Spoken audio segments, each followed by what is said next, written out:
Hey everybody, this is Hob. And Jamie. And you're watching Dutch and Dragons, the weekly podcast where we talk about things D&D and, well, other role-playing game related. This week's episode is all about the leftovers. We actually did not pick a topic for next week's episode, so it'll be a surprise. Ooh, surprise! So, in our box of leftovers, we're going to start. The first question. I'm going to grab this big giant thing here. There's a big giant one in there. What is the big giant one? How do I keep track of all this stuff? Oh, that's from our world building episode. Yeah. So to keep track of all the stuff that you have in world building, there's lots of tools that you can use. You can use OneNote.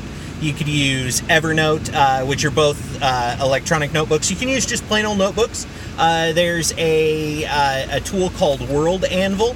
Which I will put a link to in the comments. WorldAnvil is a total world building tool, not just for gamers or role playing game masters. It's for writers. It allows you to flesh out histories and do timelines. All sorts of crazy stuff and tools in there. It's fantastic. World Spinner, which is another utility that you can use for spinning up world details, creating world details. I don't remember everything that it does, but it does a lot of different stuff. And then there's Pro Fantasy. Pro Fantasy does like campaign cartography tools, dungeon tools, stuff like that. So it's mostly for map creation, but they do have some world building tools in there as well.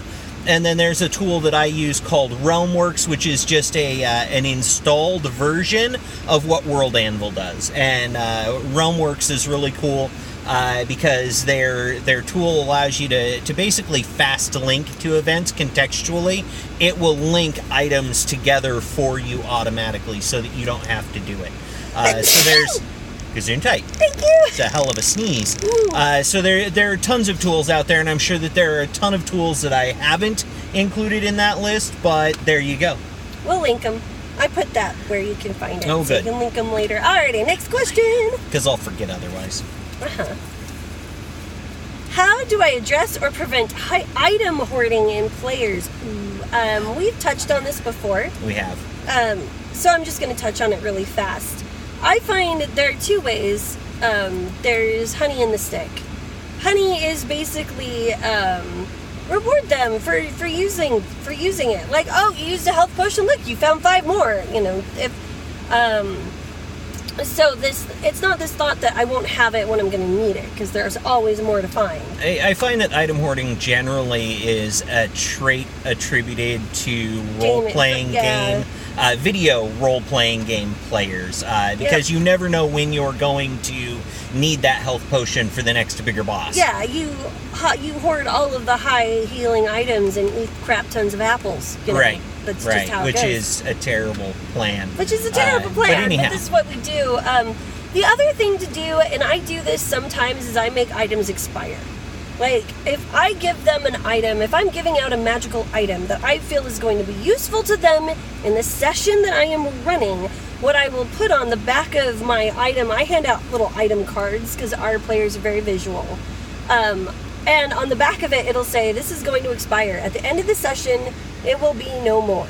It's creating a wild, full layer through there, so it's gonna block this. It's gonna fly away, it's going to expire, it turns into poison sometimes, but I just use an expiration. So it's a use it or lose it kind of thing. That's not my favorite way to go about it, because it doesn't really address the item hoarding, it just forces them to use it. But it can be useful, especially if you've... I got to a point one time where I finally just said, okay, everybody turn all your magic items into me, because there are so many magic items out and so many magic items in play, and y'all haven't used any of them, that they don't even remember what they have. They don't even remember to use it, because they literally don't remember they have it. They can't track it. They can't track it, so I wiped the board and went, okay, so now everything's going to expire in a session. Yeah. And that's a good way to do it. So here we go. True story. Next question. How do I help ease my players into being active role players? So this actually has a lot to do with another question that I think we may or may not have covered. But really, get your active role player. Actually, you know what? Hang on. Hold that thought. We'll be right back. So we're back. We've ordered our coffee. So what we're talking about here is easing your non-role-playing players into role-playing. And what I think the best thing to do is to get somebody who is an active role player or an experienced role player to sit either next to or across the table from them. Across is best. And across is best, because what will happen is your experienced and active role player will engage the person across from them in role-playing behaviors, which will cause everybody to role-play more, and it will sort of naturally draw them into that activity. And make sure that you, as the dungeon master, are actively role-playing. It's so tempting sometimes to be like, well, you found this out. Don't do that. Don't do that. Don't do that. Role play every encounter that you can, even if it makes you uncomfortable. As a dungeon master, role play every encounter you can. And we role played some weird encounters. And it gets really weird when you have to talk to yourself. It really does, but it's cool. You know, like it's good. Yeah. All right, so now we're gonna get our coffee. So hang tight one more time. All right, and we're back. So that's how you get them to role play. So role playing. We've answered that question. Next question. Ooh. Let me flip this over. Once I've identified the types of players that I have at my table, what do I do with them? I'll let you handle that. So, if you didn't watch our types, there are tons and tons of blogs and people who talk about the different types of players that are out there. One of my favorites is from Matthew Colville, whose name she can never remember. I'm sorry, Matthew Colville. I really am. I don't know why I can't remember your name, but I can't. I watch his podcast. I watch your podcast, but I can't remember your name. But he talks about how you have your actors and your audience members and all of these different things. I think he does a really good job. And I'll link to that video too. And once you've identified your job as the dungeon master is to engage these players. And he talks a little bit about that too, so I'm not going to go hugely into it. But if you have players who want to be murder hobos, then make sure that that's an element in your game. Like, you want to make sure that you're drawing these players in, and you can put other elements in there to kind of ease them into the thought of maybe you don't always be a murder hobo, but you want to set a game up that your players are going to enjoy. I see a lot of times in a lot of different blogs and forums where the dungeon master is like, they don't like my game. I don't know why, and we just had something fall in the car. Yeah. They don't like my game. I don't know why they don't like my game, and it's because the dungeon master was dead set on playing the game that they wanted to play, and not the game their players want to play. Yeah, and that's really what it boils down to. Tailor your game to the types of players that you have. That doesn't mean you can't also enjoy it. Put some elements in there that you want to put in there. Yeah. But remember, it's a group effort. Yeah, collaborative storytelling. Collaborative. All right, here we go. Oh, this actually goes with the question we asked before. How can I arrange my table seating to the best effect? Like we said before, put your active role players across from less experienced role players because they will naturally draw the person across from them into what they're doing. If you have a lower energy player, put them across from a higher energy player. Get everyone sitting kind of close together, not in a reclined position. Oh, yeah. The more actively they are at the table, the more active they will be in the game. Also, if you have players who are not very experienced, try to sit them next to a player who has a lot of experience, who can kind of help them maybe figure get their feet underneath Especially them. If they have a lot of experience with the character class that the inexperienced player is playing. Yeah. So, active, less active across from each other, experienced and experienced next to each other. That's kind of how I try to get my table set up. it doesn't always work. But it doesn't always we do work, what we can. but I do try. Next question. Dun, dun, dun, dun, dun. How do I help a player who just asks all the wrong questions? All the wrong questions, we mean this in a role-playing sense. Yes, we mean this in a role-playing sense. So if you have a player who inevitably engages in the role-playing experience, hooray! But doesn't ask good questions. So, or more specifically, they ask the wrong good questions. So sometimes they'll ask a really good question, but it won't be the right one to get the information they want. And I have a really good example of this. One of our players, her adopted mother is an extremely powerful NPC. Who may or may not be evil. And so they call this NPC up and proceed to ask questions, but they're asking all the wrong questions. Now, to figure out if they're evil and what their evil plan is. Now, they're not the wrong questions because they're the wrong questions. They're the wrong questions because of who they're interacting with. And one of the questions, one of the best examples, what was it that she asked? She asked... she was trying to figure out if the evil NPC was in a specific town. She was trying to figure out their location, and she asked if she had ever been, or what she was up to now, or where. She basically was like, well, it was like a sideways conversational question about, well, what are you up to right now? Kind of like what you would ask your friend if you were looking to get them, rope them into going somewhere they probably didn't want to go with you. Helping you move, like the sort of thing, like what are you doing on Saturday? What you doing on Saturday? Oh, nothing? Oh, great, you can help me move. Yeah, that. By the way, that's a dick move. Yeah, I never answer that question if someone says But anyhow, so it was a question like that, and that was totally the wrong question to ask this NPC, because the NPC's response was, that's really none of your concern. Right. And then, bye. So how do you help that? You can give leading answers. You can have the player roll insight checks or intelligence checks, because sometimes they won't think to ask to do that themselves. So you can prompt them to do those kinds of things.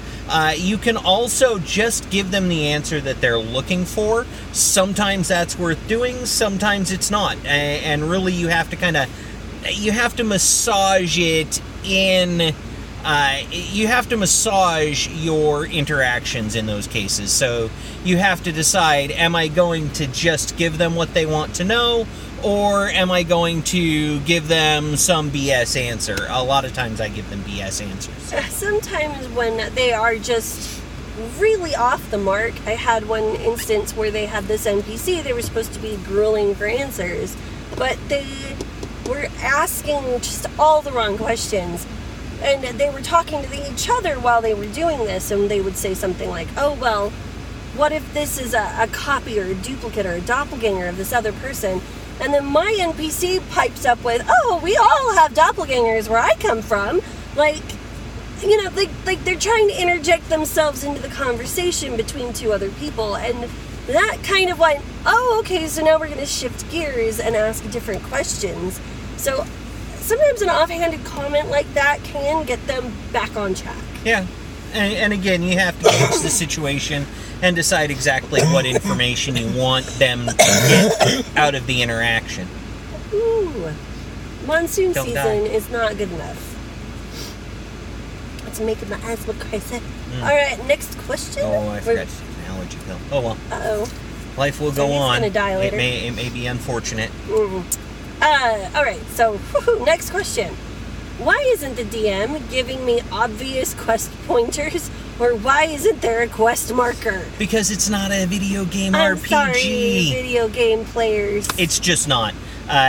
These types of games don't have obvious answers or a list of questions that you can ask to get the right information.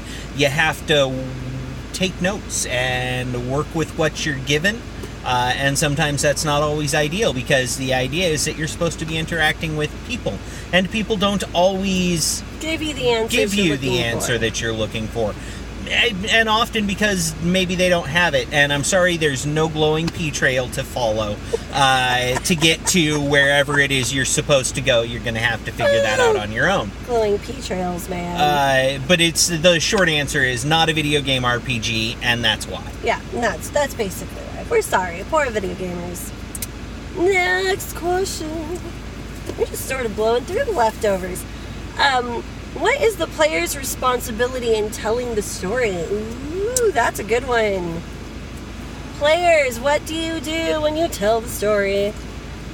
The player's responsibility in telling the story is to describe in detail their actions and interactions in as clear a language as possible.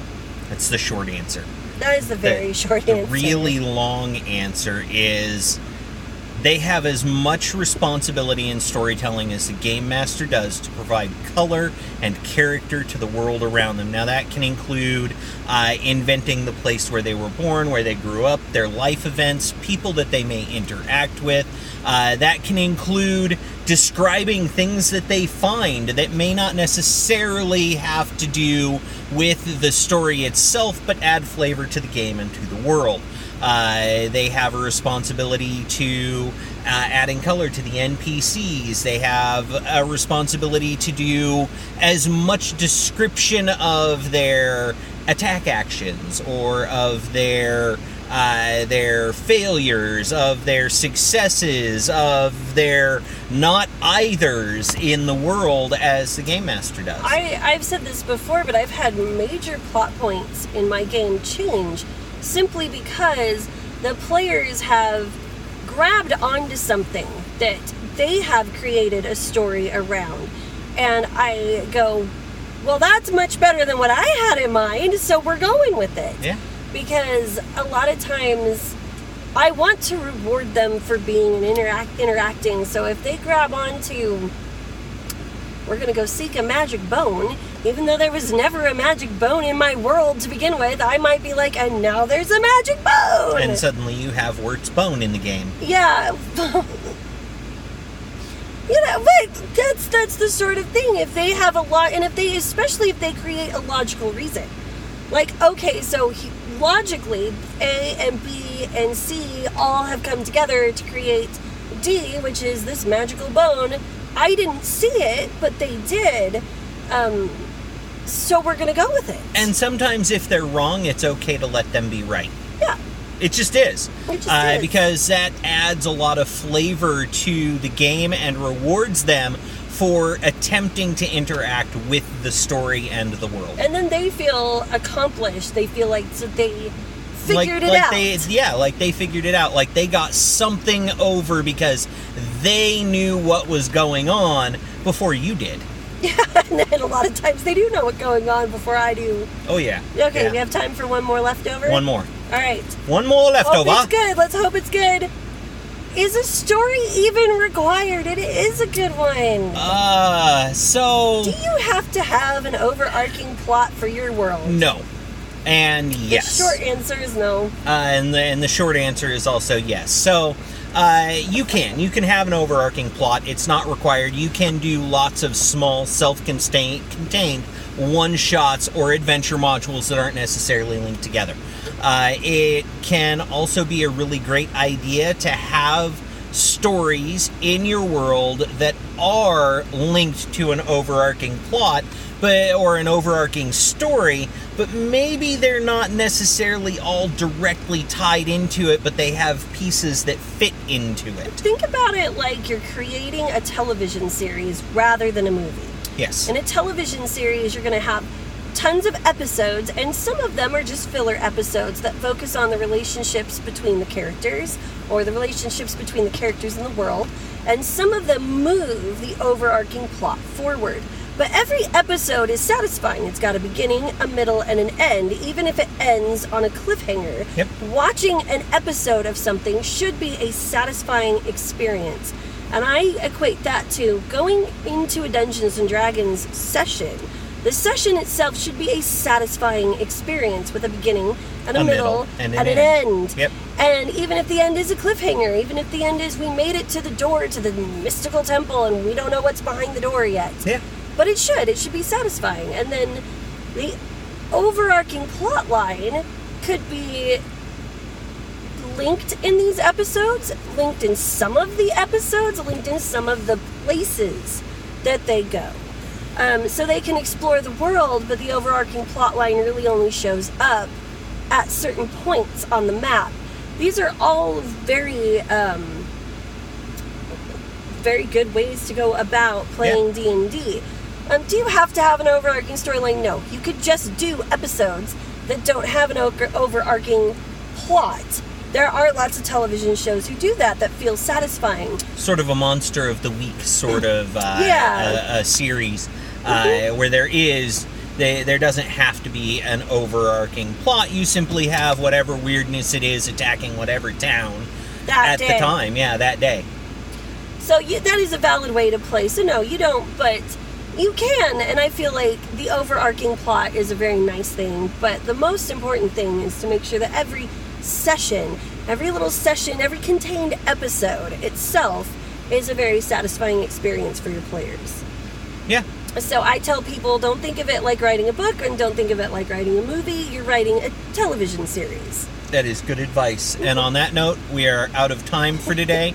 Thank you very much for joining us. If you enjoy what we're doing, please click the like and subscribe button and click the little bell so you get notifications. If you hate what we're doing, click the subscribe button and hate watch us until you're blue in the face. Yep. And scream at us. Scream at us. Whatever you want. It's totally okay.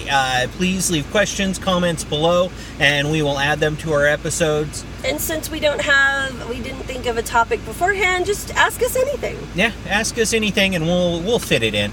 But other than that, thank you for joining us and have a great day, everybody. Have fun storming the castle.